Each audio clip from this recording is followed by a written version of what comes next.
Yo, yo, yo, yo. We back in action, man. Chilling with Cash. Yo, you know how we started off. We're going to do a special too. Look at this. We got this from Mexico. We've been back because we've been working. We worked so hard, we had to go on vacation. Shout out to the New York Giants. Football season here. That's where the shot is being dedicated to. Shout out to the NFL. Basketball is coming next month. Your boys Y'all is already back. know what it is. Yo, The salute bounce to is the back. New York Giants are going to do something this year. Let's go. Salute.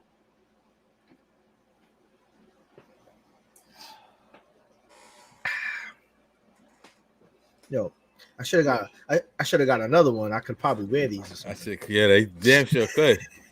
Yo, I want to welcome everyone back to Drunk Sports Talk, New York's new #1 sports talk show. We are the voice of the streets. Allow me to reintroduce myself. It's your boy Cash. You already know who's co-piloting this joint. It's my boy Q, and we are live and direct. We are back. Welcome back to us. In the immortal words of Jodeci and Grand Pooba, sorry I left you. Yo, listen, man, it's good to be back. I want to shout out everybody who always shows love to the show. Our past guest, Eric Skinner. We did an incredible breakdown of the Giants' whole team, the upcoming 2024 season. I want to shout out to Jake Asman. We did a whole incredible preview and breakdown of the Jets' upcoming 2024 season. Both incredible shows, both knowledgeable shows. Shout out to both those gentlemen. We appreciate you coming on. Very successful shows. They did very well, very informative, and it was real good, hardcore football talk. You know what I'm saying? And sometimes you need that. Sometimes you need stats. Sometimes you need crunchy numbers. Sometimes you got to get nerdy. And then sometimes you just want to talk. Let's talk shit with your boys about football. And that's what we're going to do today, man. We're not going to get too nerdy. We done gave you all the stats. We done gave you all, All the projections. the playbooks, and we done all of that, man. The breakdowns of the different rooms on each team. So we're just gonna talk some good old football today. What we think for the upcoming season, because at the end of the day, we don't. Although we think we know what we have in both these teams, we don't absolutely know. Only time will tell. Before we get into it, we've been away, like I mentioned. We was away for a couple of weeks. Yo, sometimes you got to get away, man. We work hard. We got 9 to 5s. We come on here. We grind it out. Right. And you got to get away sometime, man. So we was out in Mexico. Shout out to everyone in Mexico for holding us down. All my brown brothers out there taking care of us. Yeah, man, real hospitable out there. Cancun, beautiful place. Got to see a bunch of great things. We're going to get into the football, but we went out to, if you ever get a chance, you want to go on vacation, definitely Mexico is definitely one of the destinations you should do. Beautiful, beautiful country. Don't get it twisted. Don't go down the wrong block or jump in the wrong cab or fuck with the wrong dude, because you will get yapped. You know what I'm saying? Word up. Do not get it twisted. This shit is real out there. They got National Guard rolling down the streets with fucking fully automatic M4s and shit. Word up. Like, it's serious, man. They got, at the resorts, they have certain cabs you can rock with and everything. All that shit is, don't just jump, don't go willy-nilly and start thinking you tough and everything, because you will get yapped. I promise you. You guys went out to the club. I ain't get to go. All you guys went out. You said there was, when you pulled into the club, security with big machine guns jump right on the van and all that, right? Yeah, man. As soon as you pull out and that whole strip, it was wild, son. Shit crazy. Shout out to all the Mexicans. Great time. But like I said, we are back. Y'all, real quick before we get into it, I want to shout out, we shouted out Eric Skinner. We shouted out Jake Asman. I want to shout out Woodbridge Brewing Company. Excuse me. I'm already a little saucy. Plus, I'm a little tired. Woodbridge Brewery in Jersey. We were out there. We seen Charles Oakley out there. Recently, we went to see Latrell Sprewell and Larry Johnson. We were out there. Got a chance to briefly chop it up with them. Real cool dudes. I walked in there with the Jesus Shuttleworth shirt. Larry Johnson got a kick out of that. You know what I'm saying? We had a few words about that. Cool dudes. Got a chance to drink, get their autographs. Real cool dude. Shout out to those two legends, New York Knicks legends. All you 90s, trapped in the 90s niggas like myself. You should appreciate that. So, Q, what's good, man? Football's here, man. You feel it's crispiness in the air. The weather's starting to change. It's officially fall now, even though it's, like the morning is fall and like the afternoons is still summer, but yeah, it's weird. And then nighttime is fall again. But you feel that crispness in the air. tomorrow night we have start off for the 2024 NFL season. Very good game between the Chiefs and the Ravens. I'm excited to see that, but I'm really pumped up to see the Giants and the Vikings and also the Jets and the Niners. If you're a New York football fan, this is the fucking creme de la creme. Season starts. Get your wings out. Get your beers. Get your liquor. Holler at your boys. You know, make sure you do all your chores and the honeydew list for the wifey on Saturday, because Sunday we sit in front of the table all day. Football is back. That's it. Talk to me, Q. Yo, man, I'm excited, man. Oh, man, this weather, you already know this is that hoodie weather, man. But you know, just to go on with the Giants, man. I'm liking this. You know, I'm liking this matchup. I think we can start the season 1-0. You know, I think we can start the season 1-0, man. I'm really excited about. But you know, I know we've been talking about, you know, pros and cons for the Giants and what we need to see and what they're gonna do, and you know, all the moves that they've been making that we're gonna touch on. But you know, I feel like it just feels different this year. I don't know what it is. You know, we always stay optimistic, and next thing you know, we window jumpers. We jump out windows. You know how we do it over here. Yo, but you have to do it. Like, you ain't a real fan if you go into the season unless it's something really bad. But the Giants have made some really great moves. There's no way you can be a true Giant fan and them coming into the season and you already, you know, thinking negatively on the very first week, man. Like there's too much that can happen, too much that already has happened. People already getting injured. The Vikings already lost their you know what I mean, JJ McCarthy. Now we got to play Sam Darnold on week 1. I'm liking that matchup. You know, granted, I like that. So I hope he sees ghosts too, like he did when he played Belichick. You know what I'm saying? Word talk. Word up, man. But you know, I'm liking that matchup. Granted, you know, they got Justin Jefferson and Addison. Like, they got some dope ass receivers over there. You know, but definitely, you know, but I'm liking the matchup. You know, the Jets. We're gonna, you know, ain't no better test than going against the team that, you know what I mean, was supposed to win it all last year. You know, so the Jets, bro. The Jets, like, yo, honestly, New York is a football town. New York is a sports town, period. But, you know, the Giants have always been the big brothers. You know, the Giants, in my heart, the Giants are always the big brothers. You know, obviously we're one of the cornerstone franchises of the NFL. You know, a bunch of different championships. Us, the Steelers, the Patriots. There's a couple, man, but we're definitely in that top 5 in terms of successful franchises in the NFL. And Jets, on the other hand, are one of the bottom franchises within the last, I want to say, outside of the Rex Ryan era, man, the last 20 years. But yo, the Jets, and we're gonna get into the Jets, but I just want to say the Jets are looking stout. But we always gotta go Giants because it's Big Blue here first. Let me ask you this, man, and then I'm gonna let you rock out first, and then I'll give my take. Let's start with okay. So, what are you most optimistic about? And what are you most pessimistic about in terms of the Giants? I'll let you choose which one you want to do first. I'll start with the optimistic. Mm-hmm. I think our defense, because our defense is kind of what held us into the games last year. Yeah. And we've gotten better since. You know, I think we re-signed Adoree Jackson. You know, we have some good young guys. Like, you know, Sexy Dexy, you know, Brian Burns, like we got Kayvon Thibodeau, like these. Now we have something to actually put pressure, because you know, with the Giants and all their past seasons, what were they? The team to always blow shit up when it shouldn't have happened. Oh, 3rd and 21. Okay, the other team got a first down. You know, third and 5. Need to stop that. And the team is running. They run for 12 yards, or the quarterback takes a quarterback sneak and then they run for 15 yards. And you know, like, there wasn't no big plays that were getting stopped on key moments. Or the long drive that ends up in an interception in the fucking red zone or some shit. Yeah, you know I feel like last year they toned it down a little bit, but I think a lot of the big plays that they did give up last year was a lot of it because it was almost like they were just giving up, man. They knew peoples were hurt, their 3rd string quarterback, and you know, like what the hell's going on? Shout out to DeVito, all the injuries that were, you know, we tried to do the best that we could, but you know, we didn't do what the Knicks did in their NBA season when the injuries came. We kind of just fell apart. And And I think that's why we gave up some of those big plays. But I think this year we're really going to see these young guys step up. We have a super young team on our defense, and just overall in general, to be honest, we don't.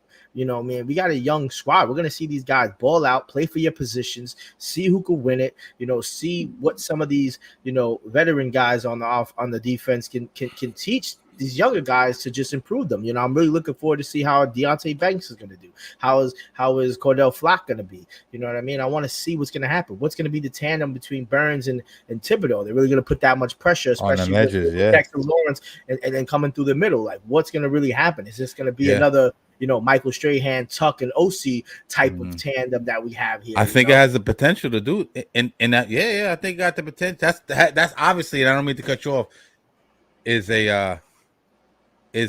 some big shoes to fill.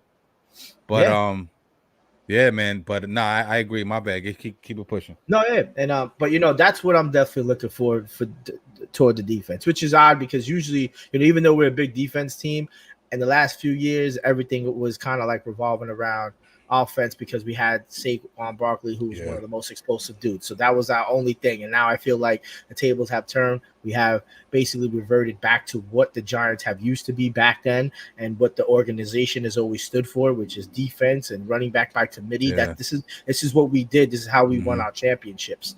So that that's what I'm definitely looking forward to. As for what I'm not looking forward to be honest, is the quarterback situation, man. Like, I'm still really iffy. Just reading about all the articles about Daniel Jones and some of the footage I was just seeing him just miss, like in the practice and in the camps, and just missing open shots and underthrowing and overthrowing. And, I'm really hoping he can get his head in the game and really shows what type of quarterback he could be, because we all know he's talented. We all know he's athletic.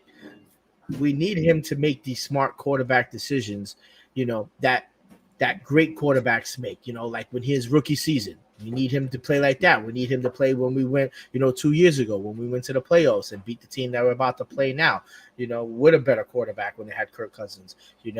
I'm really worried about this because if Daniel Jones doesn't, play well, who are we going to depend on? Drew Lock?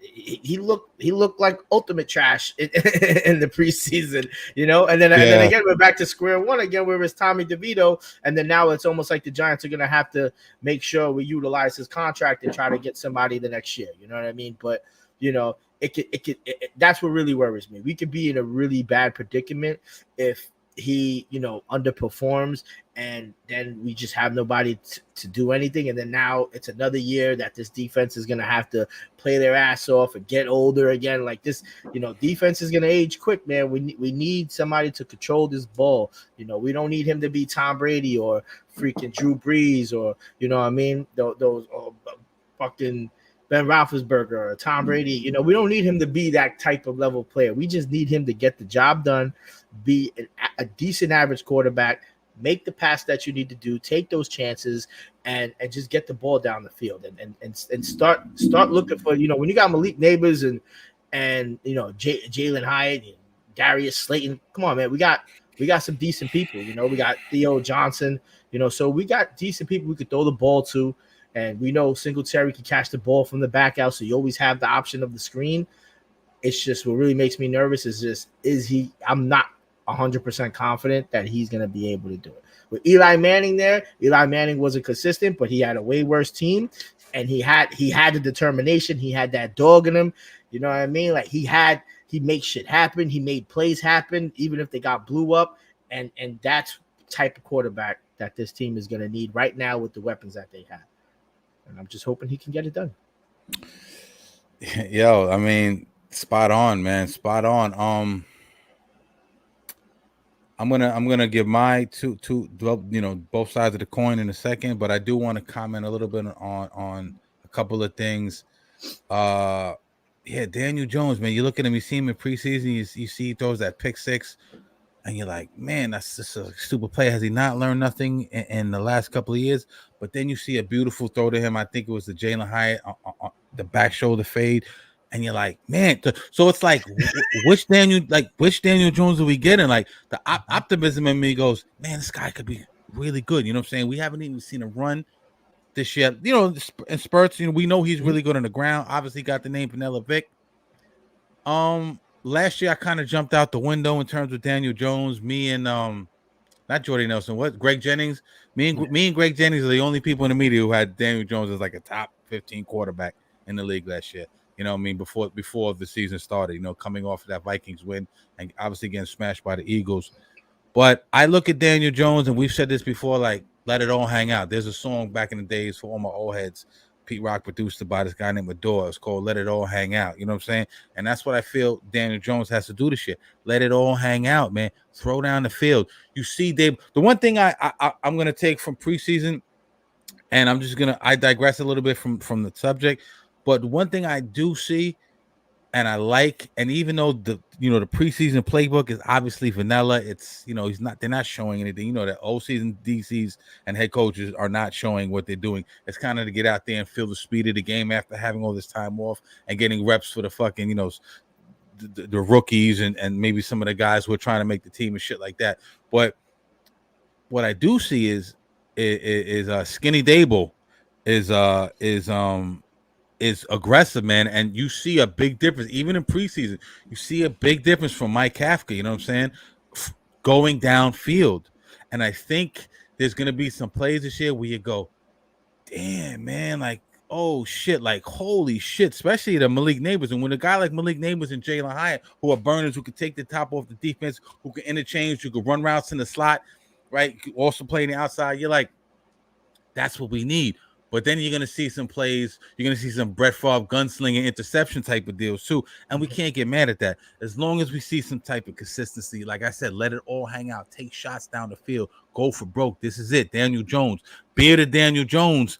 I want him to be a different type of dude than no beard Daniel Jones. You know what I'm saying? This is the villain, man. Let it, like, he's almost in a, I can't say Dak Prescott situation, because Dak Prescott, you know, has gotten the bag, is a Pro Bowler, has, you know, MVP candidate last year, but they're in a similar situation in terms of Dak gets a lot of flack for not winning playoff games. As good as he is, if I'm Dak, I let it all hang out. He's gonna get his bag. Fuck everybody else. You know, just let go. And I think Daniel Jones needs to do the same thing. And we're being cautiously optimistic,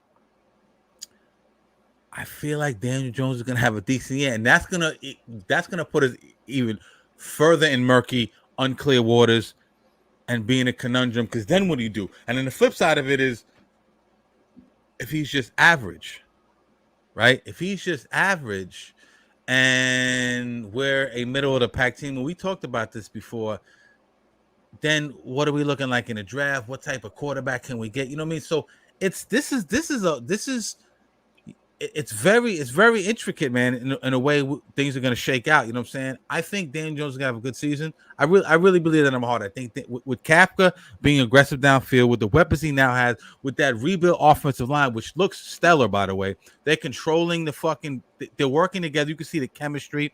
Shout out to Brasillo. He has them playing really good, even though, again, it was preseason.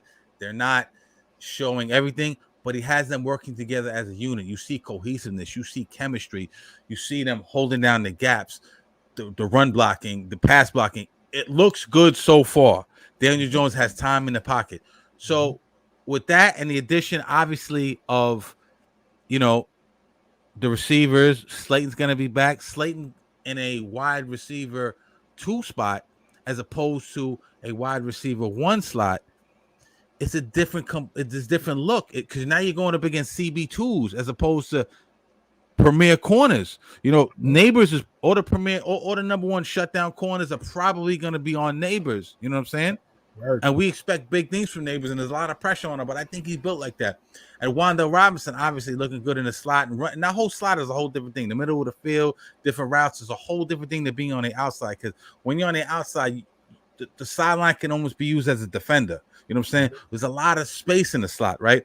So I think Wan'Dale's perfect for the slot. And don't get me wrong, Jalen can line up in the slot. Even Nabers can line up in that slot. But on the outside, they're going to be vicious. They're going to take the top off that defense.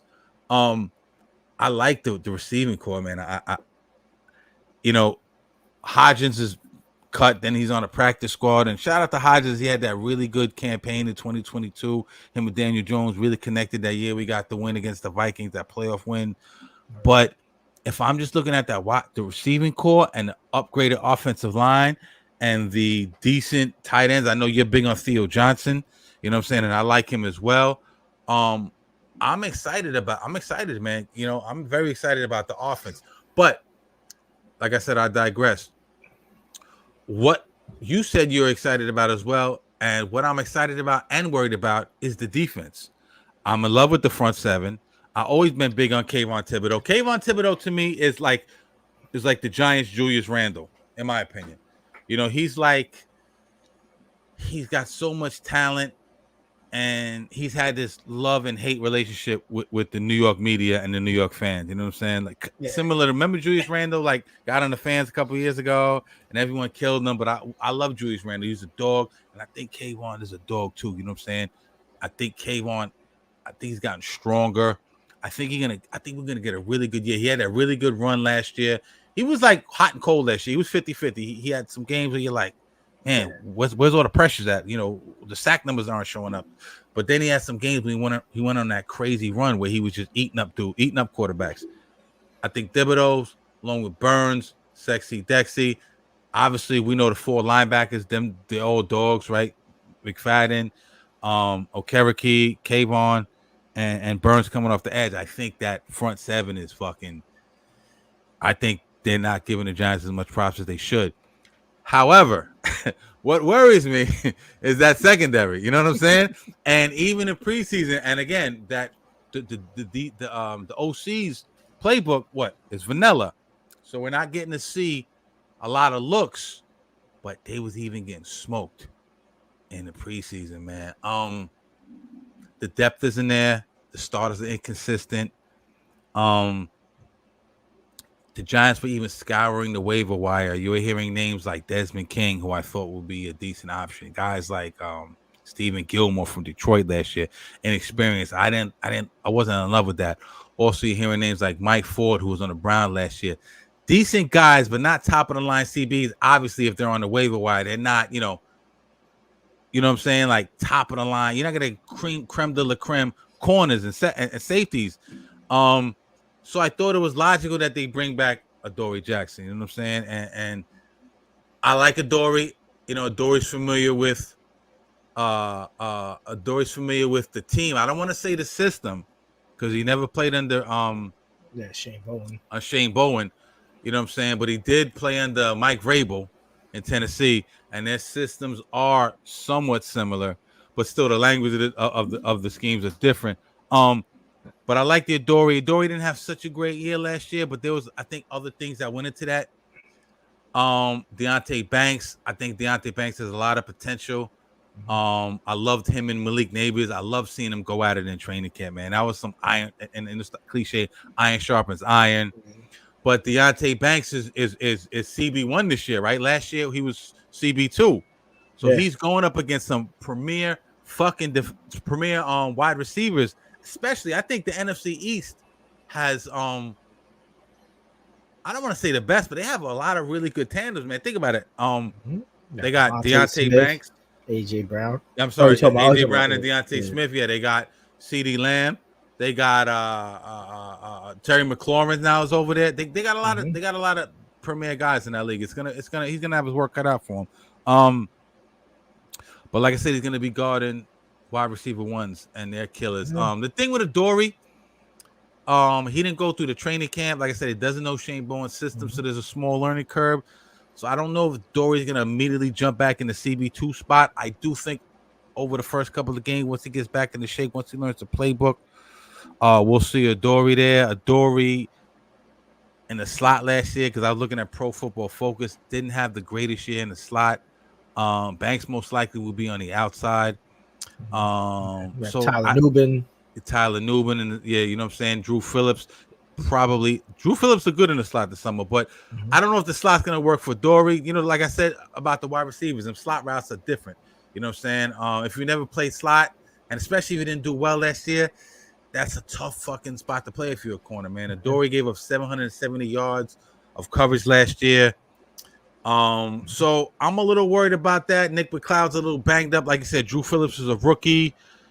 So the secondary, you know, Adoree Jackson definitely had to go out and get him. You had to shore that up. But I'm not super confident in the secondary. I do like Tyler Nubin. I do like Pinnock. I'm a little uncertain on Belton. Cordell Flott's a rookie. Anthony Johnson Jr., who we'll talk about, who they just picked up. I kind of like that pickup, a strong safety. And one last thing before I bring it back to you. Don't forget last year in Wink Martindale, he's blitz crazy, right? And when you're blitz crazy, that puts a lot of pressure on your corners. You know what I'm saying? Also, the Giants' pass rush was subpar last year. So that put even more pressure on the secondary. You know what I'm saying? Having lead dudes out there on islands and stuff. You know what I'm saying? So I think this year is going to be a little different, right? Shane is not as blitz crazy.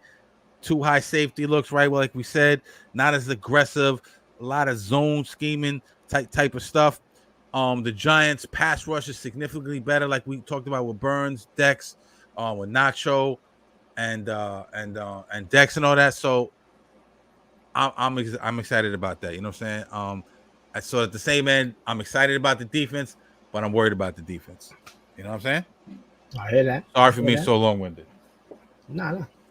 I hear that. That's good shit. And one positive thing I did hear, Dexter Lawrence, I think he went on with I don't know if it was with Tiki, like maybe like 3-4 weeks ago. Yeah, Sexy Dexy with Tiki. Yep. Yeah, because they were asking him, like, because he's one of the longest tenured Giants, and I think he's 26, 27 or whatever.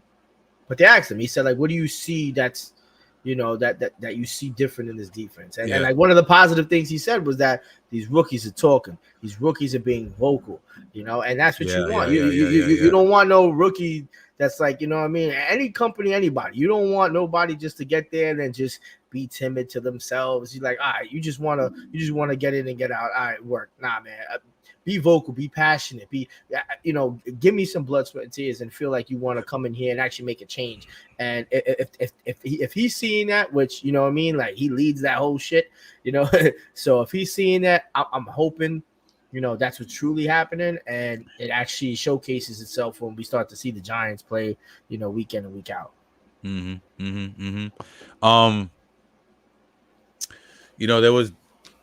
were originally going to talk about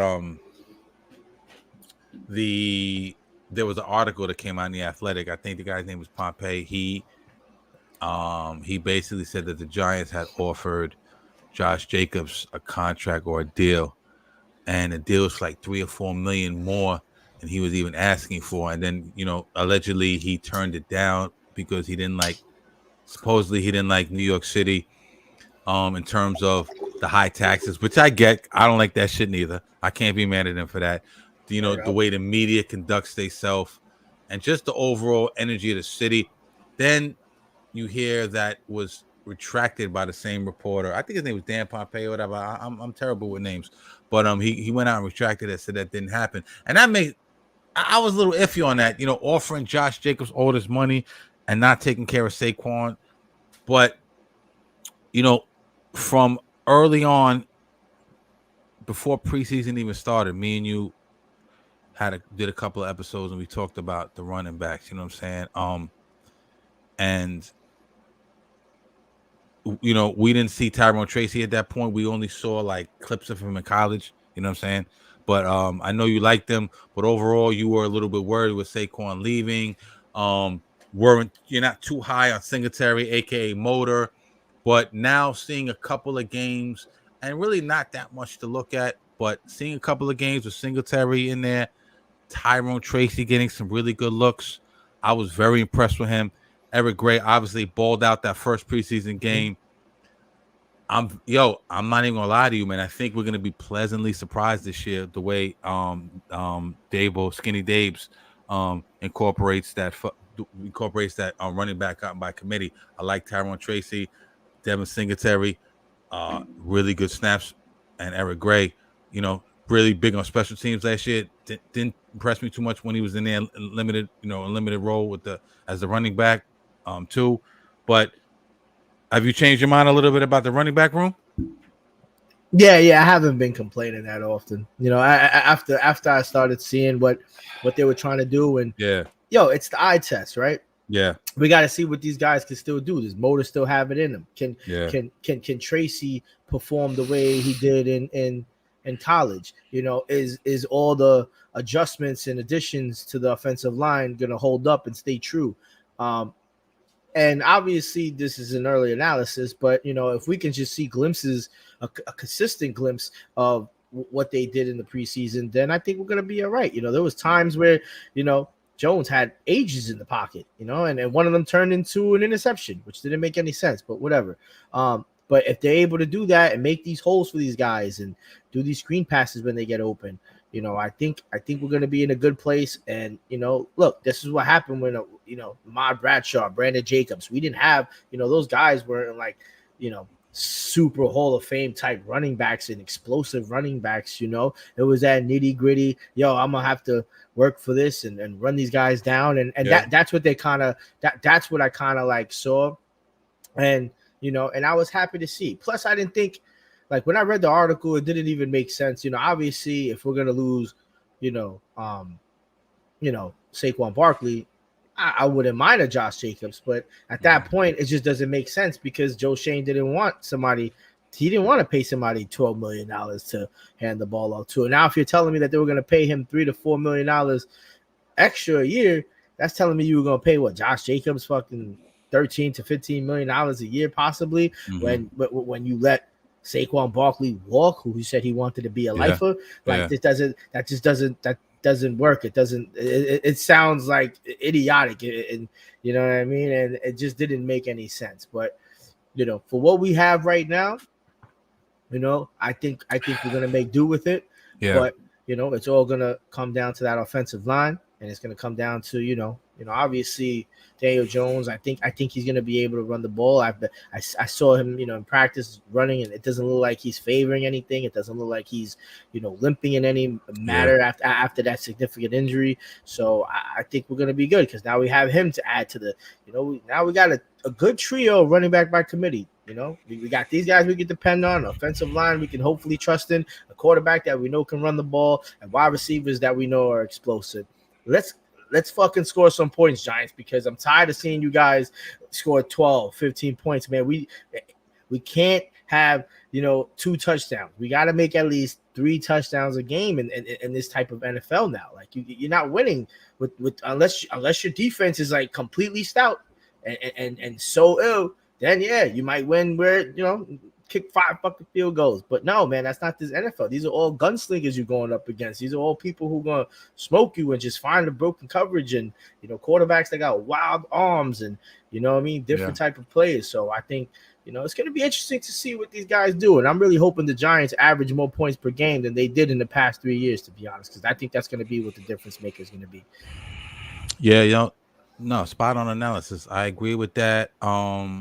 As you know, I didn't know who Tyrone Tracy was. I heard the name, but when the Giants drafted him, I immediately started to do my due diligence. I started looking at a lot of game film. You remember I sent you shit like, yo, this kid, I was very excited about him. This kid is ill. He started off as a wide receiver. He has hands. That's what really captivated me. He has hands. He can run routes. He makes people miss. And even against the Texans, you saw that he was making people miss. Eric Gray had the big chunks of yardage. He had a nice, the quick explosive joints. Explosive joints. You know what I'm saying? Eric Gray looked great. I had it written down. There was a play. I forgot which play it was. It was was that the 50-yard? I think that was the 50-yarder he did, right? I don't know. If it was a couple of weeks ago. I don't know if it was a screen or what. But anyway, that did a big 50-yard play. I forgot what kind of route it was, but Tyrone Tracy making people miss, can run. I seen him. He can line up a receiver. Obviously, he can catch. Passes out the backfield. He's gonna listen. I think we're all gonna be pleasantly surprised with him in terms of Singletary. I like Motor, man. Is he a Saquon Barkley? No, he's not. But he's a different type of back. Against the Texans, man, he had this nice jump cut through the B gap for 11 yards. Stinney had a nice block. The offensive line, great run blocking. He extends plays. He's going to be able to move those chains. When we, in the past, when we've had like 3rd and shorts, we've had problems converting. You know what I'm saying? I think Singletary's going to be able to get those first downs.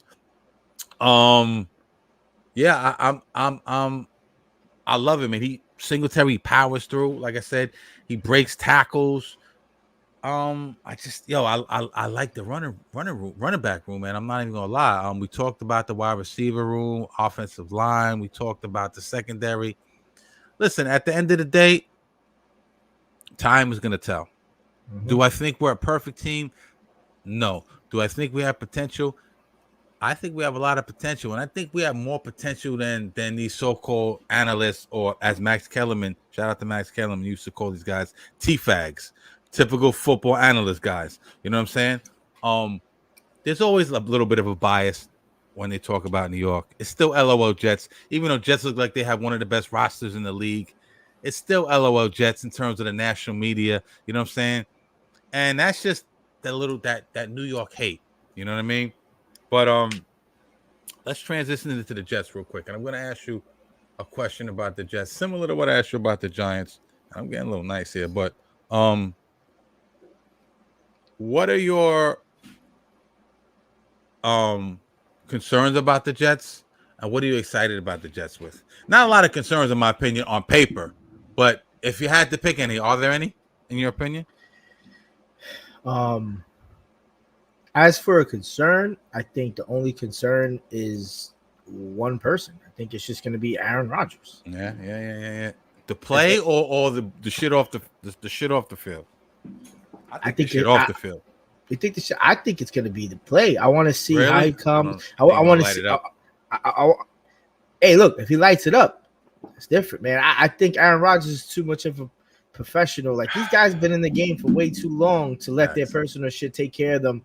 You know what I mean? Like, look, Tom Brady was going through all types of crazy shit in his life, man, and we saw him do what he did in the field. Like, all these guys go through personal stuff. You know, deaths in the family, and they still got to play ball. You know, like, it's crazy shit. Holidays, these guys got to play through. Like, if you think about it, football players, man, like, it's a tough job that these guys have to have. You know what I mean? But niggas is making but I'm just saying, like, but I want to see Aaron Rodgers ball out. Like, is he gonna be able to ball out? Is he? We saw the beautiful throws he's doing, but main concern is injury. Like, is he gonna be? Is he gonna be healthy at at 40, 41, and still doing what he needs to do? Looking, he's 41. He is 41, right? Yeah. So is he gonna be? Is he gonna play like Aaron Rodgers back in the Packers 3-4 years ago, or are we gonna see a different type of Aaron Rodgers that we haven't seen him play a whole season? Last year he really didn't play. We saw a glimpse of him in the practice squads, but that's not real. Like, that's not real in-game scenarios. But I think he's going to do well too. But that's my main concern. Is he going to be able to stay healthy with his age and coming off that type of injury that he had? Yeah. No, I agree. And listen, man, Aaron Rodgers, man, there's so much to talk about. Listen, the injury thing, is it a concern? It's always a concern, obviously, because age and attrition and the whole bit, right? But, Tyrod Taylor jumped ship, and I don't know if you heard, he was like, yo, I ain't fucking with the Giants. He felt disrespected by the Giants last year when they had DeVito win there over him in certain spots. He felt a little disrespected. So he jumped ship. If Aaron Rodgers gets hurt, the Jets are good enough to even win with Tyrod Taylor. Tyrod Taylor is a very respectable, probably the best backup in the league. So I don't think that's going to be a big issue. But I will say this. Look, there was certain reports out there a couple of days ago, and we're a little late because, like I said, we was in Mexico. But saying that the Jets are in disarray. This was coming from an anonymous agent, I believe. I heard jokes, people saying that it was Hassan's Reddick agent. You know what I mean? Because obviously he's disgruntled. And that's still an issue. Still no resolution with the Reddick stuff, which is very disappointing because, and I digress for a minute, I thought that Reddick would just make the Jets insane on defense. You know what I'm saying? Even though they're already insane, even though they're already in another stratosphere and unbelievable, I just thought that Hassan Reddick, it just, it's a lock. But back to Aaron Rodgers, man. Aaron Rodgers is saying that, he shows up for the OTAs, right? He doesn't show up for the mandatory minicamp, right? Was he in Egypt or some shit? He was in the pyramid. Yeah. Man, gives a fuck, man. Like, it's summer's a slow news cycle. Do we got to nitpick everything Aaron Rodgers does? I mean, does Aaron Rodgers run shit? Yes, he runs shit, B. The nigga is a 4-time MVP, Super Bowl winning, Pro Bowl, All Pro, considered one of the best quarterbacks of all time on a team who hasn't made the playoffs in 12 years or some shit, whatever the fuck it is. You know what? So of course he runs shit, bro. What do you think? He's not gonna run shit. He's Aaron fucking Rodgers, bro. They had Zach Wilson last year. He coming in. Come on. He brought in Lazard, right? He brought in Cobb. He brought in Hackett. He runs shit. So what? He don't got shit to prove to the NFL. Does he got shit to prove to the Jets fans? Yeah, maybe a little bit. Only due to the fact that because he hurt himself last year, 4 snaps in. So we didn't, it was all the hype and the hoopla and who is he going to pick? Is he going to stay in Green Bay? Is he going to come back to the Jets? So, the anticipation along with him coming through, waving the flag in the first game, it was all set up to be a storybook season. And then 4 plays in, he snaps his Achilles. And then we saw what happened. It was still a storybook season. Right, it was still a storybook season. And even though with all the bad quarterback play, the Jets defense still kept them in a lot of games, which is crazy. But you see him and Garrett Wilson balling in OTAs, balling in mandatory minicamp, balling in training camp, man. Like they're throwing 70-yard passes. Garrett Wilson, even against he was shitting on the Giants, pointing at niggas' ankles and shit. Yo, them niggas are getting ready to ball the fuck out. I promise you, if Aaron Rodgers stays healthy, he will be in the MVP conversation. I picked him in my fantasy as the first pick because I know he's one of them niggas that carries chips on his shoulders. He's petty. He remembers shit. You know what I'm saying? He has Garrett Wilson. He has Mike Williams. The kid Malachi Corley. I like Xavier Gibson. He has obviously Conklin, Ruckert. I like the kid Yaboa too, the tight end. He got a lot of weapons, man. He's gonna ball. So let's everyone calm down. I seen him in training camp. He looks fit. He looks spry. I believe, and this, here we go with the jump out the window shit, right? I'm a window jumper. Fuck it. I'm on a ledge like this. I believe if he stays healthy, him and 17 are going to have a 2007 Brady Moss type of year. You know what I'm saying? Aaron Rodgers, I don't give a fuck if he's in Egypt. He's bought in. You see him at all the Knicks games. You see him at all the concerts. He could have went and rehabbed somewhere in Hawaii or wherever the fuck, wherever he could have went last year. You've seen him on the sidelines of the Jets. He has bought in. Mike Williams is back. Like I said, Malachi Corley. I like the obviously Brees is a baller. What's the running back's name? The backup dude, Breland Allen.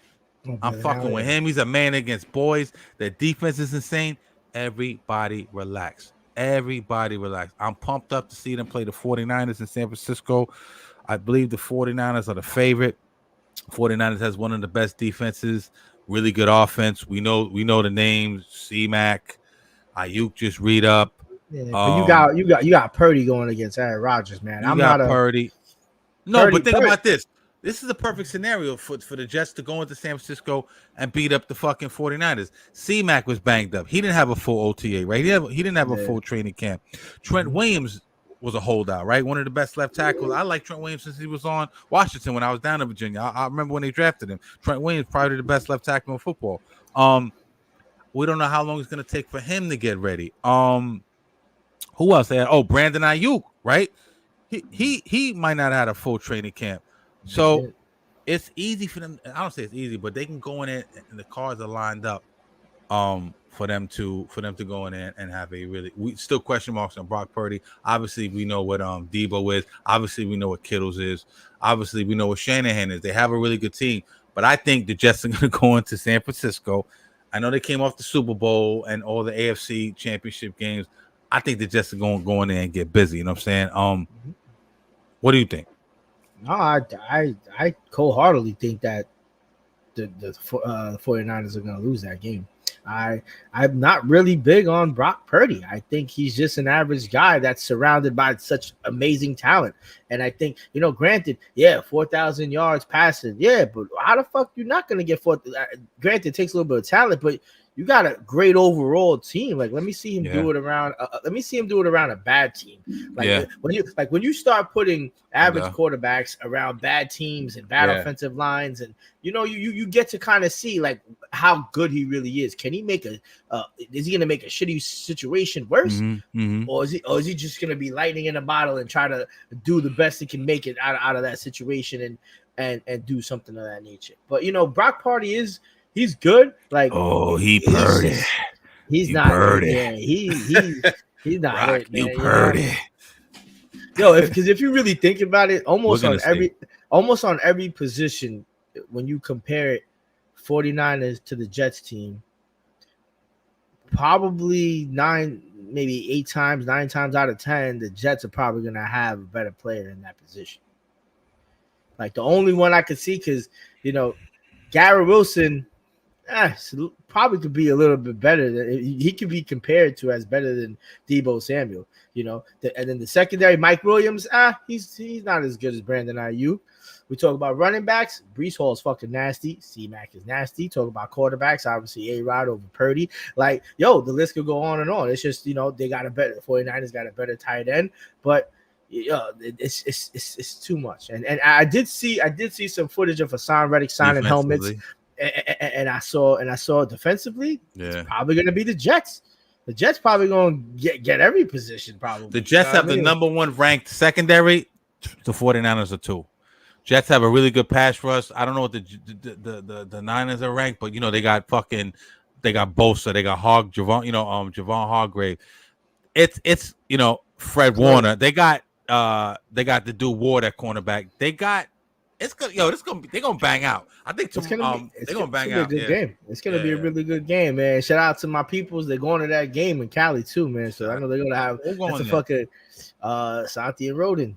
No doubt. Shout out to Santi and Roden. Yeah, word up. So that's gonna be since fantasy this year. But shout out to them. Commish. Nah, but I think it's gonna be good, man. And Sauce Gardner was over here.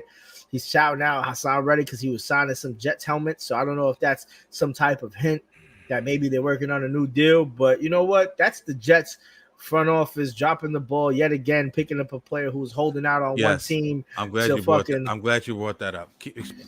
Expand on that, please.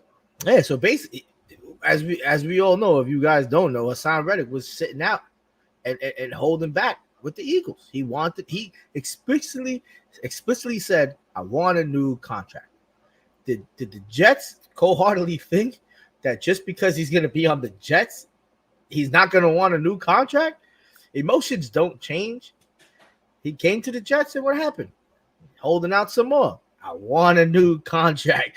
Dropping the ball, man. Like, granted, I know they were reaching for the stars. They want to make a great, a world-class defense even better, but this is just first class, first seeing eyes open of what the Jets do sometimes and not paying attention. The same way they dropped the ball when they didn't pick up a good backup. Same way they're not, and it's just, and it must infuriate Jet fans because when you see that the Jets could have had a better backup quarterback to Aaron Rodgers, but didn't, and then they had to just watch Zach Wilson just drop the fucking ball all last year, and then now they got Tyrod Taylor, so they got some hope because Tyrod Taylor can flourish in that. Yeah. Now you got Hassan Reddick, and now you got to take this guy. Now the front office is gonna have to do what? You're gonna have to eat it. They're gonna have to pay the guy, unless what the fuck did you get him over here for? Yeah, no, I agree. I definitely agree, and just to elaborate real quick, we don't have too much time left, but just to elaborate real quick on the Hassan Reddick thing, I'm disappointed, man. I'm gonna tell you why I'm disappointed, man. I'm disappointed in Joe Douglas.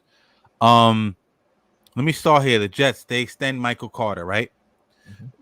Great extension. Michael Carter, really good slot cornerback, along with Reed and Sauce. They deserve to be the number 1 ranked secondary, in my opinion, in terms of corners. You know what I'm saying?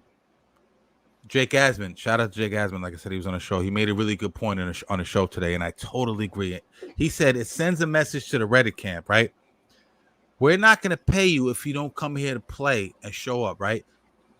They extended Michael Carter. Michael Carter's been a good soldier, right? You know, him and Reed are up for the contracts and everything. Michael Carter gets extended. Joe Douglas basically saying, and the Jets, Woody Johnson, and everybody, we're not going to pay you unless you come here, play, and perform. Then we'll give you the bag, right? And normally I would agree with that, right?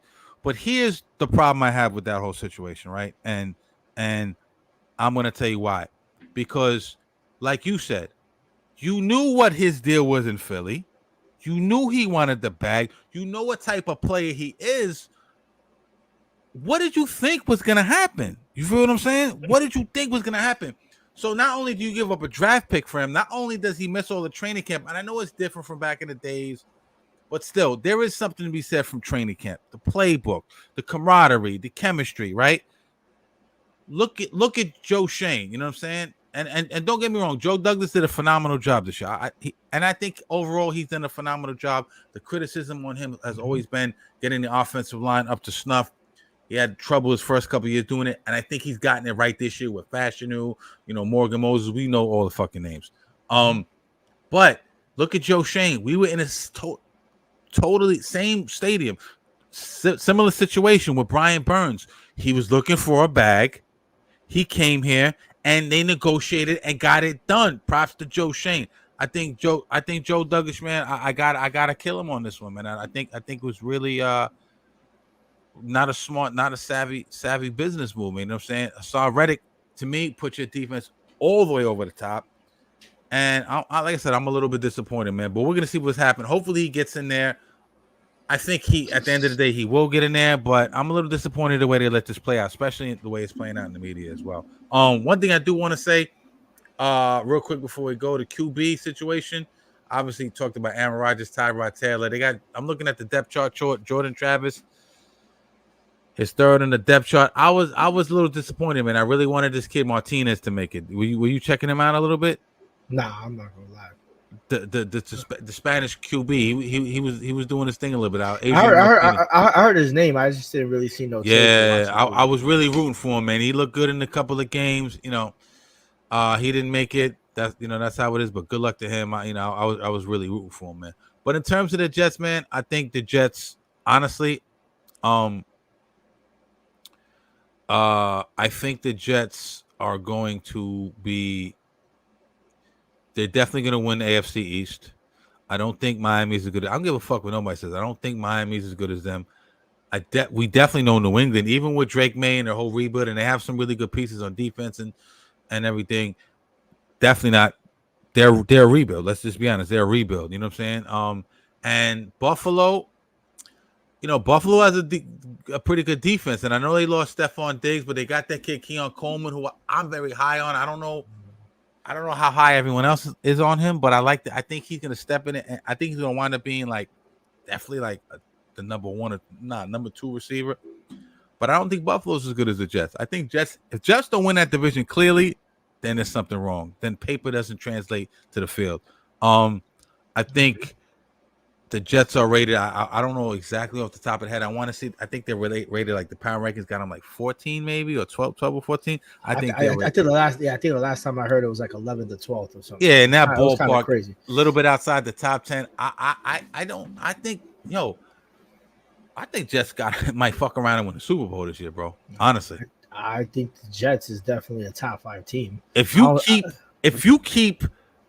that offense sustains long drives and they have the player personnel to do it, right? And even though people are a little bit down on Nate Hackett, I still think they have the player personnel where they're going to be able to extend these drives and keep the defense fresh. The defense was not fresh last year. All those 3 and outs, they going on the field winded. You know what I'm saying? If you could keep that defense fresh, they're gonna ravage dudes, bro. 100%, in my opinion. I'm pumped up, man. Quentin Williams, his brother Quincy. It's gonna be some shit this year. That's all I'm gonna say. It's gonna be some shit. I agree, man. I think we have a lot in New York football. I can't remember the last time to be honest, I wasn't really looking forward to the Giants. I'm always looking forward to the Giants season, but last year we didn't have the pieces that we had this year. Now we've upgraded our defense. Now we got, now it's a testament year for Daniel Jones. There's a lot on the table for this team, and it's a lot on the table for the Jets too. Except they got better players. Like it's gonna be interesting football on both sides. It's gonna be it really is. It's gonna be a lot of fun football to watch. Because I was excited to watch the Jets last year up until 4 plays into the first game, and I still put money on the Jets to win, and they won. Yeah, for sure against the Bills. Yo, shout out to the Jets. Let's lick a shot for the fucking Jets. Wait, this shit. Hold up. Shout out to the Jets. Shout out to the motherfucking Giants. Shout out to the half a game out of the wild card. Let's go, Mets. You know what I'm saying? All my Mets fans. Even shout out to the Yankees, man. They battling the Orioles. New York sports is lit right now. I'm very excited. If you're a New York sports fan, you should feel very, very happy. You know what I'm saying? We got the Knicks coming up. The Knicks. Man. Also, all the Knick haters are gonna be all hating in about another 5 weeks. I love it. Give me all the hate. Charles Barkley, Shaq, all these dudes. You know what I'm saying? Shout out to Kevin Garnett. Even though he's a Boston Celtic, he's like one of the only rational fucking former player / media analyst out there, man. He basically says the Knicks are here and it's gonna be a battle with them in Boston, man. And we're not gonna talk Knicks till probably sometime in October, man, because we're not that type of podcast who just. And shout out to all the Knicks coverage podcast. You know what I'm saying? Knicks recap. That's my guy, Troy. Shout out to him. He was on the show. Great show. But we're not type of dudes. And this is no shot at him. I'm just saying a lot of other things that just conjure up content just to have content. If it's not popping, we're not talking about it at the time. You know what I'm saying? We talked about the Knicks to death last year, and rightfully so. They had a really great season. When it gets a little bit closer to training camp, you'll start to hear more Knick talk. We'll ramp up for that. You know what I'm saying? But I'm excited. Randall's back. We know who's back. Cap. We named Jalen Brunson the captain. Obviously, Mikal Bridges. OG Anunoby's back. Dante DiVincenzo got the beard now. Yo, Dante DiVincenzo with Daniel Jones. I'm hoping the beard puts them niggas over the top. You know what I'm saying? That's all I'm gonna say. Word up. But yeah, man, really good show. I'm pumped up. I thought we was only gonna go for half, but that liquor had me just talking and shit. Yo, you want to get out of here? Let me get my shot ready. Yeah, get your shot. Yo, take us out of here. Take us out of here, man. I'm gonna take this shot out of a New York Giant boot. All right, yo. This is off the dome piece. Yo, this toast is going out to all my Giants fans who suffered the last couple of years, all my Jets fans who are chomping at the bit to get a playoff win. Goes out to Aaron Rodgers. This goes out to all my Knicks fans. This goes out to all us New Yorkers. They don't love us. They not like us, like my man Kendrick say. They don't love us, and they not like us. They hate us. Yeah, the taxes is high. Yeah, the project always smell like piss. Yeah, the traffic is crazy. Yeah, the subways are crowded. But this is our shit. This thing of ours, this New York shit, this is our shit. They don't understand it. They don't get us. Shout out to all my New Yorkers. This year, we take it over the sports game. You already know what it is, my dude. I already know. Salute, my dude.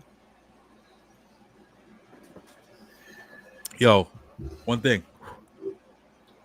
Shout out to that dude in Mexico who taught me how to take shots of tequila. Real talk. That was different. That shit's crazy. You know what I mean? We're gonna do a little instruction next time on Drunk Sports Talk. We're gonna let y'all know. Yeah, how to really do a shot of tequila. I'm gonna create a whole PowerPoint for y'all. Yo, real talk. Yo, we'll see you on the next episode. Probably Drunk Sports Talk, Giants and Jets season 1. Game 1 review. Looking forward to it. You already know what time it is. Let's go. Peace.